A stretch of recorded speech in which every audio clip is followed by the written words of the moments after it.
கர்த்தருக்குள் பிரியமானவர்களே, August 30 LG white அம்மையார் அவர்களுடைய மாரநாத்தா புத்தகம், பக்கம் 483. இன்றைய தியானத்திற்காக தெரிந்து கொள்ளப்பட்ட தலைப்பானது உயிரோடு இருப்பவர்களுக்கு நடைபெறும் நியாய தீர்ப்பு. வசனம் வெளிப்படுத்துதல் 3வது அதிகாரம் 3வது வசனம். ஆகையால் நீ கேட்டு பெற்றுக்கொண்ட வகையை நினைவு கூர்ந்து அதை கை கொண்டு மனம் திரும்பு. நீ விழித்திராவிட்டால் திருடனை போல் உன்மேல் வருவேன். நான் உன்மேல் வரும் வேலையை அறியாதிருப்பாய்.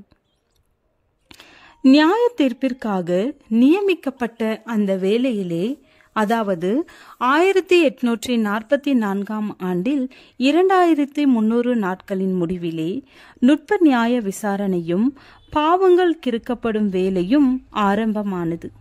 கிறிஸ்துவின் நாமத்தை என்றாவது தங்கள் மீது எடுத்துக்கொண்ட அனைவரும் நுட்பமாக செய்யப்படும் இந்த ஆய்வை கடந்து செல்ல வேண்டும். மரித்தோராகிய சிறியோரையும் பெரியோரையும் தேவனுக்கு முன்பாக நிற்க கண்டேன். அப்பொழுது புஸ்தகங்கள் திறக்கப்பட்டன. ஜீவ புஸ்தகம் என்னும் வேறொரு புஸ்தகமும் திறக்கப்பட்டது. அப்பொழுது அந்த புஸ்தகங்களில் எழுதப்பட்டவைகளின்படியே மரித்தோர் தங்கள் கிரியைகளுக்கு தக்கதாக நியாய தீர்ப்படைந்தார்கள்.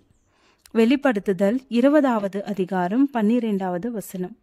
உயிரோடு இருந்தவர்களும் மரித்தவர்களும் நியாயம் தீர்க்கப்பட்டார்கள். அனைவரும் தங்களது விசுவாசத்தின்படியே நீதிமான்களாக ஆக்கப்பட்டு தங்களது கிரியைகளின்படியே நியாயம் தீர்க்கப்படுவார்கள் என்று நியாயாதிபதி கூறினார். மனம் வருந்தி அறிக்கை செய்யப்படாத, விட்டுவிடப்படாத அனைத்து பாவங்களும் மன்னிக்கப்படாது. அவைகள் பதிவேடுகளினின்றும் அகற்றப்படாது. ஆண்டவருடைய அந்த நாளிலே பாவிக்கு எதிராக ஒரு சாட்சியாக நிற்கும். யாருக்கெல்லாம் தீய மனப்பாங்குகள் மேலாதிக்கம் செலுத்தத்தக்கதாக முனைப்பாக வேலை செய்கின்றதோ அனைத்தையும் யாரெல்லாம் கட்டுப்படுத்த முயற்சிக்கிறார்களோ அவர்களுக்கு முன்பாக தீவிரமான போராட்டம் இருக்கிறது. ஆயத்தமாகும் வேலை ஒவ்வொரு நபரும் செய்ய வேண்டிய தனிப்பட்ட வேலையாகும்.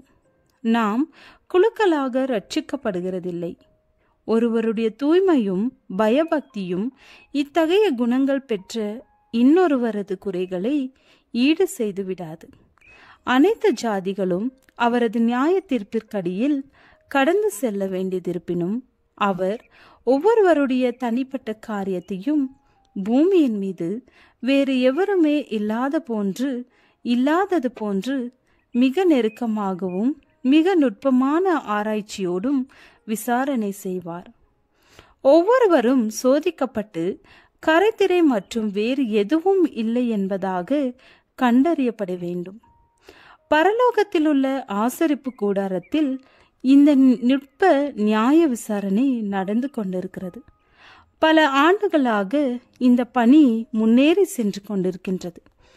சீக்கிரத்தில், ஒருவரும் தெரியாது எவ்வளவு சீக்கிரத்தில் இந்த நியாய விசாரணை உயிரோடு இருப்பவர்களுக்கு கடந்து செல்லும் என்று அந்த பயங்கரமான தேவ சமூகத்திலே நமது ஜீவியங்கள் மறுசீராய்விற்கு கொண்டு வரப்படும். இச்சமயத்திலே எல்லாவற்றையும் விட மீட்பரின் அக்காலத்தை நீங்கள் அறியாதபடியால் எச்சரிக்கையாயிருங்கள். விழித்திருந்து ஜெபம் பண்ணுங்கள் என்ற எச்சரிப்பை ஒவ்வொரு ஆத்துமாவும் கவனித்திருப்பது மிகவும் இன்றியமையாததாகும். ஆகையால் நீ கேட்டு பெற்றுக்கொண்ட வகையை நினைவு கூர்ந்து அதை கை கொண்டு மனம் திரும்பு. நீ விழித்திராவிட்டால் திருடனை போல் உன்மேல் வருவேன். நான் உன்மேல் வரும் வேலையை அறியாதிருப்பாய். ஜெபம். நாங்கள் சித்தத்தை அறிந்து நன்மை தீமை இன்னதென்று வகையறுக்க ஞானத்தை தாரும். ஆமேன்.